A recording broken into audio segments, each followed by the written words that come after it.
There's a new crazy rumor out there that Hayden Christensen will be reprising his role of Anakin Skywalker in the Obi-Wan Kenobi series. I want to talk about how this could happen in a very compelling way that does not break the canon. What's up, everybody? It's Josh. Welcome back to the channel. Force choke that like button like it brought Obi-Wan Kenobi to kill you. And let's get right into this video. First up, this is a rumor being reported by unnamed sources from an outlet that we're not familiar with. So, yeah. Second, I'm going to keep it super positive in this video, but I will just say this. It kind of irks me that they would be putting Anakin Skywalker in the Obi-Wan Kenobi series and not in Episode 9, The Rise of Skywalker, where he definitely should have been. And if you'd like to see a little bit more of me complaining and being frustrated by Star Wars, I suggest you check out the morning stream from earlier today. I'll link it somewhere up here, where I sort of go off the rails and talk about some of the things that frustrate me. But like I said, we're going to keep it positive in this video. Now, while this is an intriguing and interesting idea, there are some major restrictions on how Disney would be able to use Anakin Skywalker in the Obi-Wan Kenobi series without breaking the Star Wars canon. The two characters cannot actually meet at all. They can't actually have a conversation, and Vader cannot know that Obi-Wan is on Tatooine, and he cannot know that he is guarding Luke Skywalker. And this all has to do with the lines spoken in A New Hope, where Vader says this: I sense something, a presence I've not felt since. And this. He is here. Obi-Wan Kenobi? What makes you think so? Tremor in the Force. The last time I felt it was in the presence of my old master. And let me point out, too, that there are some people out there that say, well, that doesn't technically mean that they couldn't have met or talked or had something early on, and then from a certain point of view, these lines could still work. Like, yeah, I guess you're right, but I'm really getting tired of those kind of things where they're willing to fly really close to the proverbial sun with their proverbial Icarus wings when it comes to the canon. I think that's just a very bad habit to get in and not something I'm comfortable with Disney doing anymore. But now let's talk about it and speculate about how this could actually work. How could they have Hayden Christensen as Anakin Skywalker and have him enhance the show, enhance the struggle that Obi-Wan Kenobi is going through, and not break those rules that I just mentioned and not break the canon? Well, I've seen a lot of fans already talking about how we could get Hayden Christensen as Darth Vader, that we could see him literally scarred up but still having parts of his face kind of healed, because he does take bacta treatment after the events of Mustafar, but is still in the Vader suit. This is why when we see his mask break at the end of Season 2 in Rebels, you can kind of see Anakin's flesh and eyes. This is also why at the very end of the Clone Wars, we can see through the visor and see the actual eye of Anakin Skywalker. You would assume that his flesh would actually be healed by bacta, but he can't just grow his limbs back, so he's still going to be limbless, and we've seen some of this stuff covered in comics before. But what's interesting is we've never spent a lot of time with actual Anakin while he is transitioning into becoming the suit Vader. This is a very intriguing time for the character, and it would be really cool to actually see Hayden Christensen portray this version of Anakin Skywalker. And while I do think that is fascinating and I would love to see it, it's actually better served in a different show, because again, because of the restrictions we've mentioned, that character and that struggle that he's going through can't actually interact with Obi-Wan at all. That would break the canon. And so it'd be super weird to just be cutting to scenes with Anakin struggling being new Vader and then cutting back to Obi-Wan. It's an Obi-Wan show. Now, if they go to do a Vader show, you could probably put him in that and have those scenes expanded. However, there is a way they could tie them together. Maybe the two characters can sense each other, be aware of each other, but not actually be conversating or meeting. I'm imagining scenarios in which Anakin is hunting down the rest of the Jedi, and perhaps this kind of a thing sets something off, and Obi-Wan feels it and just looks into the sky, and he can sense his old Padawan striking down the Jedi, causing all of this pain and a rift in the Force. And maybe Anakin can sense his old master observing this in some way. I'm imagining a crazy scenario in which Anakin has been fighting this Jedi and he struck him down but hasn't finished him off, and then he senses that Obi-Wan can feel what's going on, and then he mercs mercilessly cuts the head off of the Jedi that he's hunting just to make more impact to Obi-Wan. And what's really crazy is we could have this kind of a scene take place, and this could be the way in which Obi-Wan actually discovers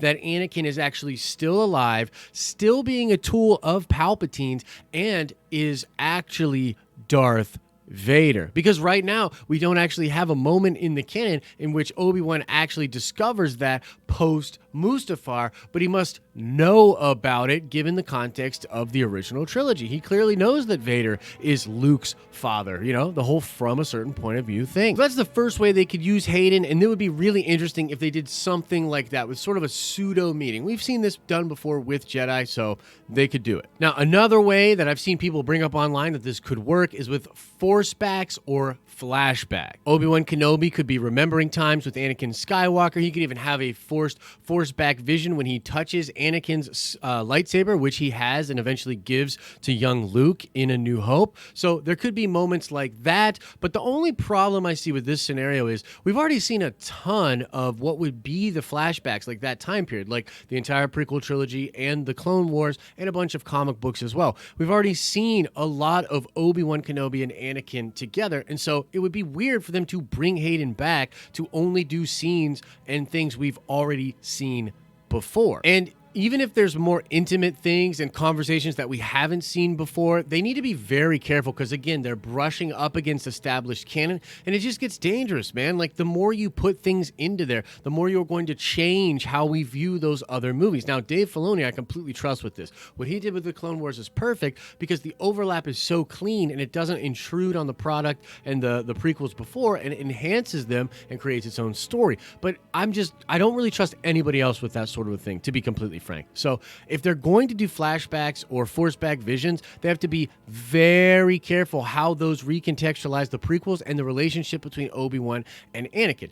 It is possible that there were perhaps some moments that we didn't see that don't affect anything in a major way, but give context to the new struggle that Obi-Wan is facing. Because you have to remember, the Obi-Wan show is about Obi-Wan Kenobi. It needs to be about his struggle and him dealing with the trauma of cutting down his old Padawan, losing all of the Jedi, and having to watch over the new hope for the galaxy, which is the son that he has to keep hidden from his old Padawan that's still running around killing all the Jedi. So it has to serve Obi-Wan's story, perhaps some moments where Anakin was telling him about what happened with the Sand People, or maybe a younger Anakin wanting to go back to Tatooine and free his mother, and a philosophical debate that Obi-Wan had with him, telling him that you can't do that. We understand that you have this family, but you're giving all of that up now for the Jedi Order. And those conflicts, and maybe Obi-Wan realizing that he was wrong about things, and young Anakin was right, and if he had only went against the Jedi Order, things could have happened completely differently.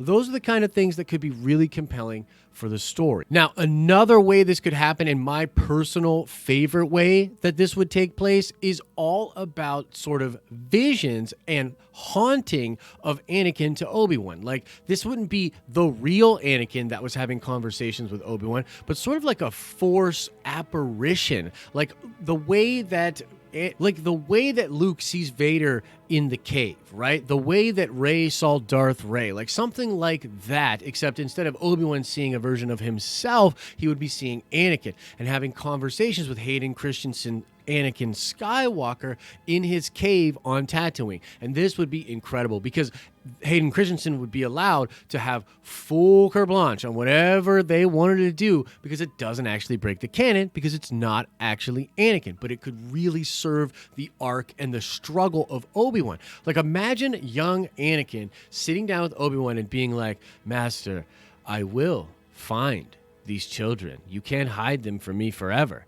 You know, I will come and find you and destroy you. And you're sitting there like a rat on Tatooine in the desert as me and my new master conquer the galaxy. It's only a matter of time." And just different things like that, just really being impactful on Obi-Wan's struggle in the desert. And the reason this would be my favorite is because it would give Anakin a chance, or I guess Hayden a chance, to really have a full range, to not be tied to canon, to not have to worry about all of that, really bring it in the performance, because I think he really can bring it. I know a lot of people didn't like his portrayal in the prequels. Some of us really loved his portrayal, but either way, it would be cool to see a different side of that, a more just unabated version of Anakin that's really like a ghost or like a haunting demon of some kind. That would be really freaking cool. It saves canon. It plays it completely safe in that regard. It adds to the struggle and gives Hayden just that range, that chance to show his range with the Anakin Skywalker character. So those are my thoughts on it and how I would do it if it was up to me. I want to know what you think about this. Do you agree that these are the best ways that it could take place? What do you think in general about Hayden Christensen coming back to play Anakin Skywalker? And what are you anticipating out of the Obi-Wan Kenobi series? Let us know your thoughts in the comment section below. Now let's shout out Jay Warren. Yes, indeed, Henry Cavill was playing World of Warcraft and he almost missed his Superman audition. I love that story, man. Henry Cavill is just one of us nerds. It's really cool stuff. So shout out to you, Jay. And now let's ask another nerd card question before we get out of here. I want to know, how many years was Obi-Wan Kenobi on Tatooine after Revenge of the Sith until he leaves the planet in A New Hope? How long was that time period? How many years was Obi-Wan on Tatooine? Answer that question in the comments section below. If you absolutely need more nerdy content in your life, click or tap over there to watch some more of our content, or you can check out our live streams over on our live streaming channel every day, Monday through Friday, starting at 10 a.m. Eastern Standard Time. Like this video if you liked it. If you want to take your support to the next level and join the list of amazing people you see below, check out our Patreon for some behind-the-scenes content. As I always say, I hope you're having an awesome and a nerdy day, and I'll see you in the next video.